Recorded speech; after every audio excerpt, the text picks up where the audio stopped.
ఓం శ్రీ సాయినాథాయ నమః. శ్రీ సాయి సచ్చరిత్రము 43, 44వ అధ్యాయము.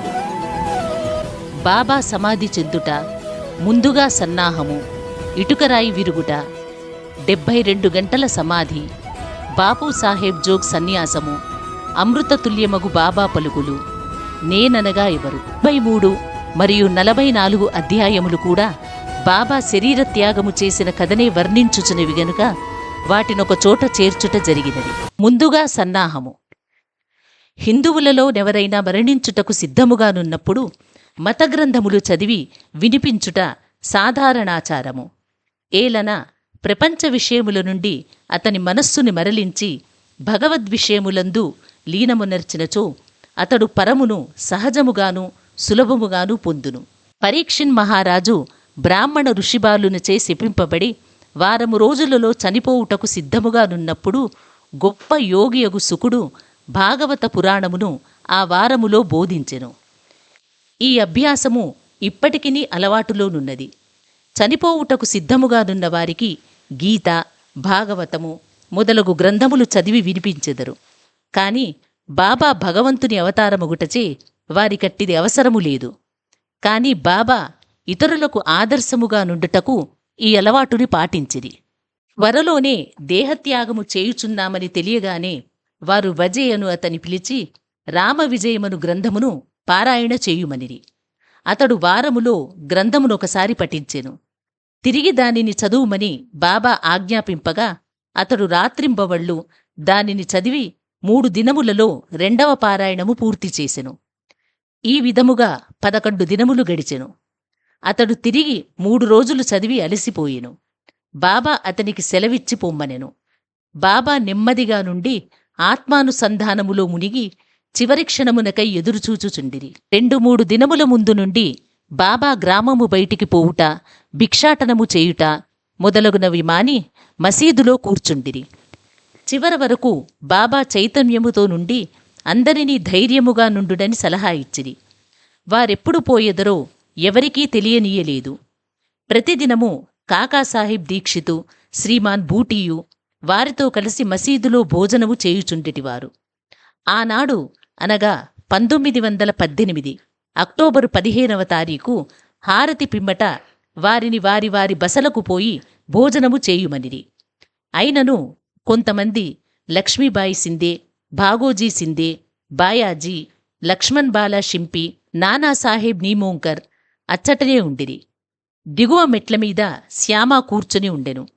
లక్ష్మీబాయి సిందేకు 9 రూపాయలను దానము చేసిన పిమ్మట బాబా తనకా స్థలము అనగా మసీదు బాగా లేదనియు అందుచేత తనను రాతితో కట్టిన బూటీ మేడాలోకి తీసుకొని పోయినా అచట బాగుగా నుండుననియూ చెప్పెను. ఈ తుది పలుకులాడుచు బాబా బయాజీ తాత్యా కోతేపై ఒరిగి ప్రాణములు విడిచెను. భాగోజీ దీనిని కనిపెట్టెను. దిగువ కూర్చుని ఉన్న నానాసాహెబ్ నీమోన్కర్కు ఈ సంగతి చెప్పెను. నానాసాహెబ్ నీళ్లు తెచ్చి బాబా నోటిలో పోసెను. అవి బయటికి వచ్చెను.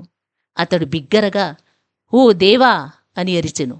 అంతలో బాబా కండ్లు తెరిచి మెల్లగా ఆ అనెను. బాబా తమ భౌతిక శరీరముని విడిచిపెట్టనని తేలిపోయెను. బాబా సమాధి చెందనని సంగతి సిరిడీ గ్రామములో కార్చిచ్చువలె వ్యాపించెను. ప్రజలందరూ స్త్రీలు, పురుషులు, బిడ్డలు మసీదుకు పోయి ఏడవసాగిరి. కొందరు బిగ్గరగా నేడ్చిరి, కొందరు వీధులలో నేడ్చుచుండిరి, కొందరు తెలివి తప్పిపడిరి. అందరి కండ్ల నుండి నీళ్లు కాలువలెవలి పారుచుండెను. అందరూ విచారగ్రస్తురేలి.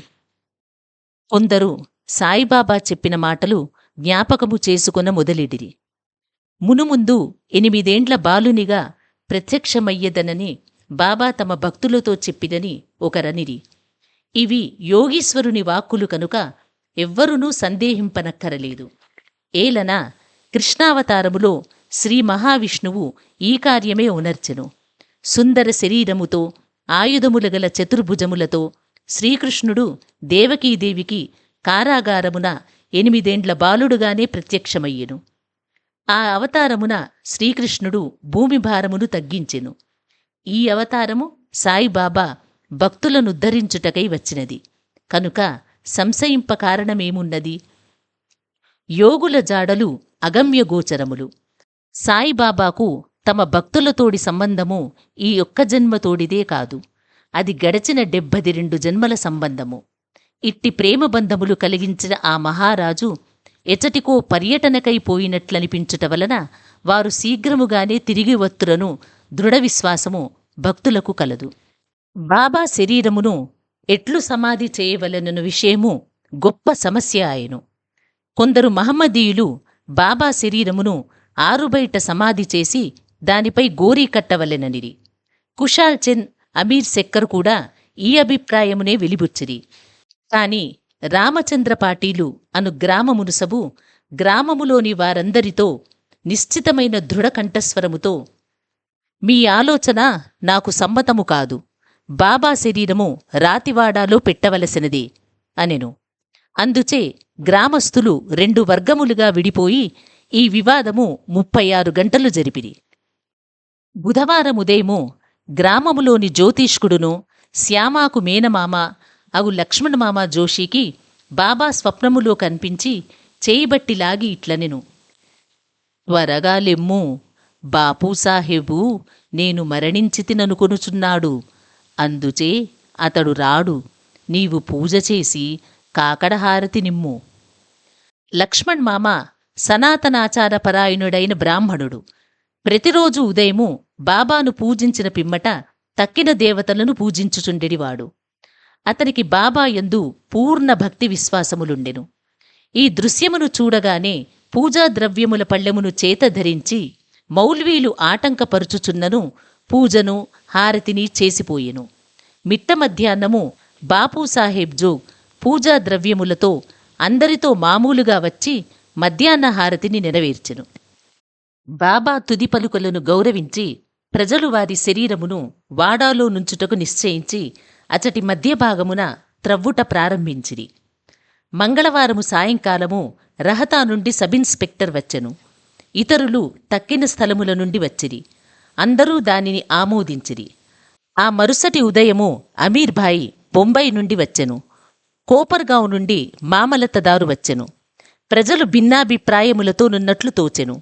కొందరు బాబా శరీరమును బయటనే సమాధి చేయవలనని పట్టుబట్టిరి. కనుక మామలతదారు ఎన్నిక ద్వారా నిశ్చయించవలెననెను. వాడాను ఉపయోగించుటకు 2 రేట్ల కంటే ఎక్కువ ఓట్లు వచ్చెను. అయినప్పటికీ జిల్లా కలెక్టర్తో సంప్రదించవలెనని అతడనెను. కనుక కాకాసాహెబ్ దీక్షిత్ అహ్మద్నగర్ పోవుటకు సిద్ధపడెను. ఈలోగా బాబా ప్రేరేపణ వల్ల 2వ పార్టీ యొక్క మనసు మారెను. అందరూ ఏకగ్రీవముగా బాబాను వాడాలో సమాధి చేయుటకు అంగీకరించిరి.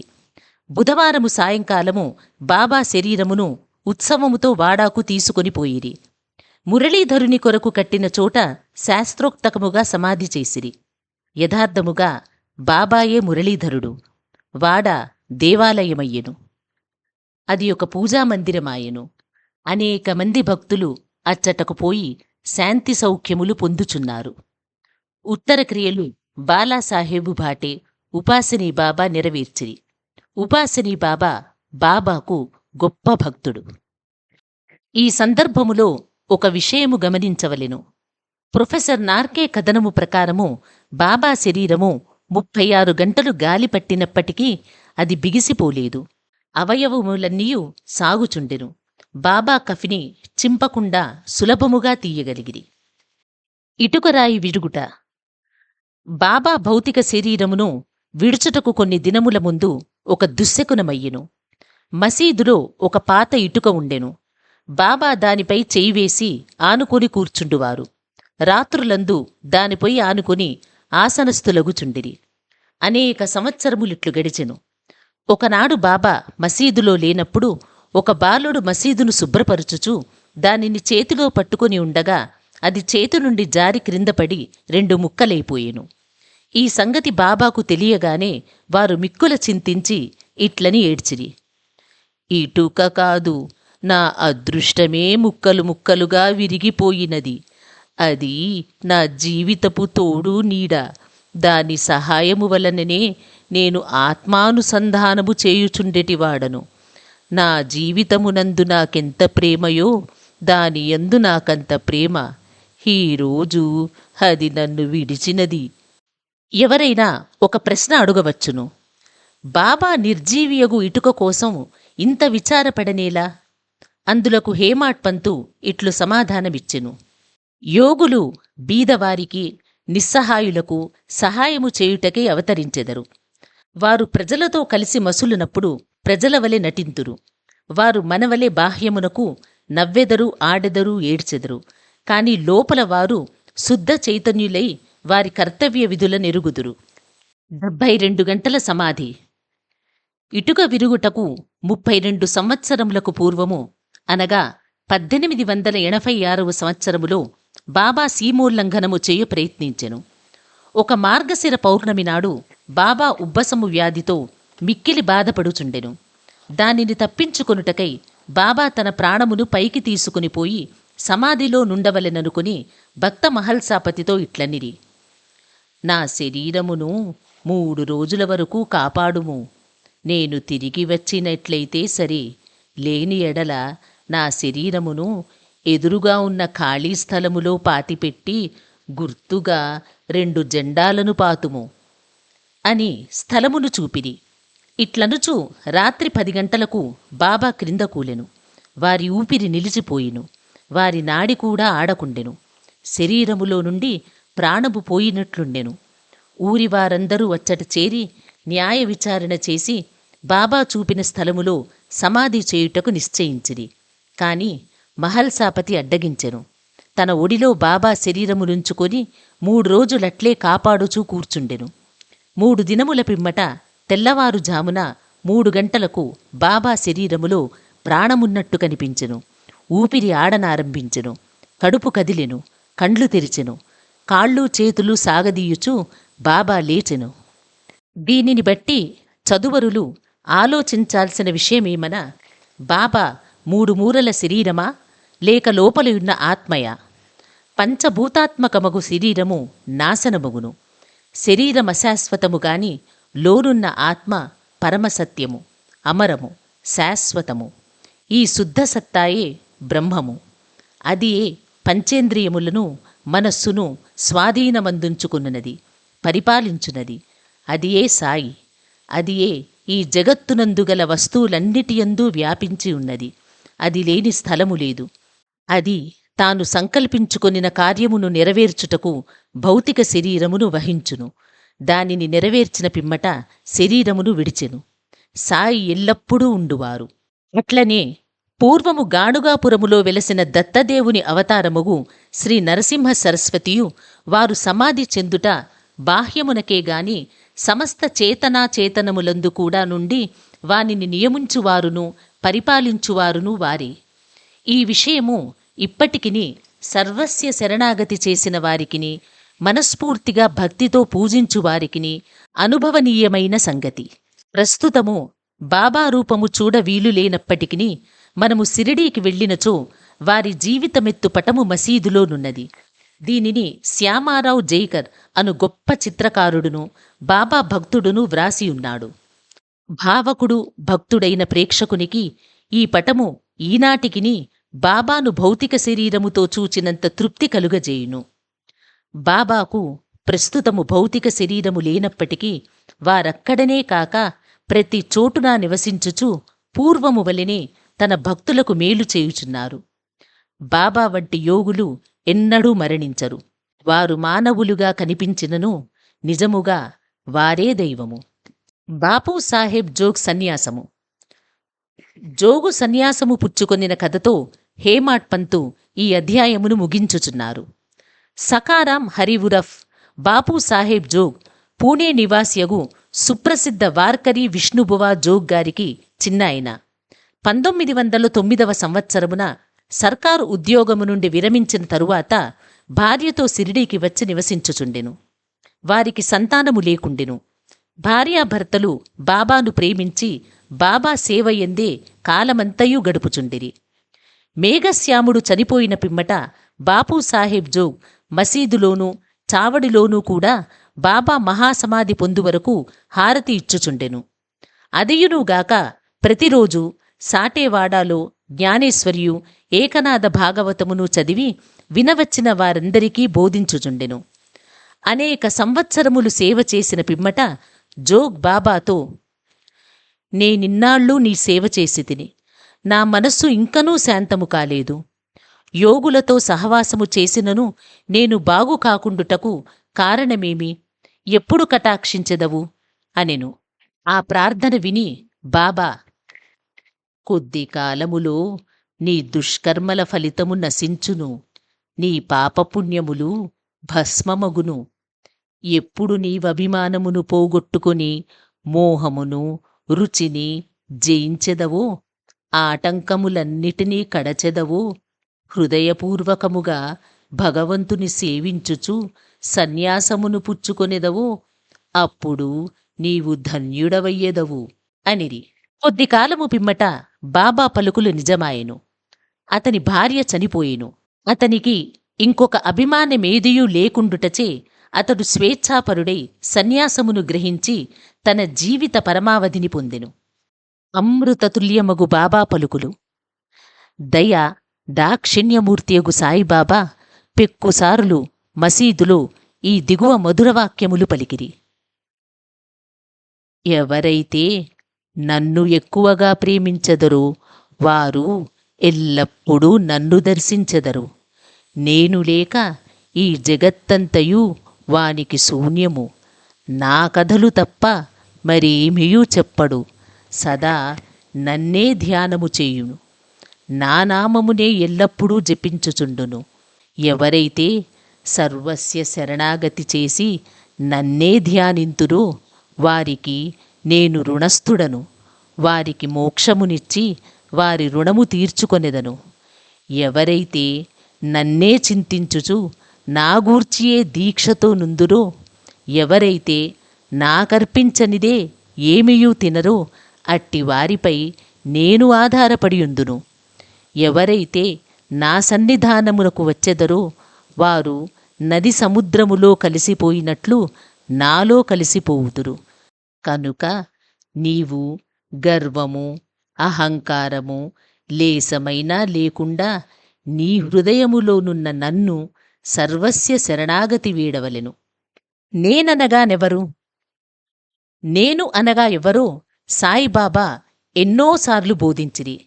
వారిట్లనిరి, నన్ను వెతుకుటకు నీవు దూరముగాని మరెచ్చటికీగాని పోనక్కరలేదు. నీ నామము నీ ఆకారము విడిచినచో నీలోనేగాక అన్ని జీవులలోనూ చైతన్యము లేదా అంతరాత్మ అని ఒకటి ఉండును. అదే నేను. దీనిని నీవు గ్రహించి నీలోనేగాక అన్నిటిలోనూ నన్ను చూడుము. దీనిని వభ్యసించినచో సర్వవ్యాపకత్వం అనుభవించి నాలో ఐక్యము పొందెదవు. హేమాడ్ పంతు చదువరులకు ప్రేమతో నమస్కరించి వేడునదేమనగా, వారు వినయ విధేయతలతో దైవమును యోగులను భక్తులను ప్రేమింతురుగాక. బాబా పెక్కుసారులు, ఎవరైతే ఇతరులను నిందించుదురో వారు నన్ను హింసించిన వారగుదురు. ఎవరైతే బాధలను అనుభవించెదరో ఓర్చుకొందురో వారు నాకు ప్రీతి గూర్చెదరు అని చెప్పిరి గదా. బాబా సర్వ వస్తు జీవ సముదాయములో ఐక్యమై ఉన్నారు. భక్తులకు నలుప్రక్కల నిలిచి సహాయపడెదరు. సర్వ జీవులను ప్రేమించుట తప్ప వారు మరేమియూ కోరరు. ఇట్టి శుభమైన పరిశుభ్రమైన అమృతము వారి పెదవుల నుండి స్రవించుచుండెను. హేమాడ్ పంతు ఇట్లు ముగించుచున్నారు. ఎవరు బాబా కీర్తిని ప్రేమతో పాడెదరో, ఎవరు దానిని భక్తితో వినెదరో ఉభయులును సాయిలో నైక్యమగుదురు. 43, 44 అధ్యాయములు సంపూర్ణము. సద్గురు శ్రీ సాయినాథార్పణమస్తు. శుభం భవతు. 6వ రోజు పారాయణము సమాప్తము. ఈ వీడియో మీకు నచ్చినట్లయితే లైక్ చేయండి, షేర్ చేయండి, మా ఛానల్ని సబ్స్క్రైబ్ చేయండి. మా పాఠకులు ఎక్కడ ఉన్నా సులభముగా సాయి సచ్చరిత్ర 53 అధ్యాయాలు వినుటకు మరియు తెలుసుకునుటకు సనాతన నిధి అప్లికేషన్ ప్రతి అధ్యాయము వీడియోలుగా చేసి మీకు అందిస్తున్నాము. సనాతన నిధి యాప్ని డౌన్లోడ్ చేసుకుని సాయిబాబా జీవిత గాథను తెలుసుకోండి. మరియు ప్రత్యేక క్విజ్ కార్యక్రమంలో పాల్గొని విజేతలుగా నిలవండి. ప్రతి అధ్యాయం తరువాత క్విజ్లో పాల్గొని మీ పరిజ్ఞానాన్ని పరీక్షించుకోండి మరియు బహుమతులు గెలుచుకోండి. మీ కుటుంబంతో కలిసి ఈ ఆధ్యాత్మిక ప్రయాణంలో పాల్గొనండి. ఇప్పుడే డౌన్లోడ్ చేసుకోండి సనాతన నిధి యాప్. గూగుల్ ప్లే స్టోర్ మరియు యాపిల్ యాప్ స్టోర్లో అందుబాటులో ఉంది. మరిన్ని వివరాలకు మా వెబ్సైట్ని సందర్శించండి.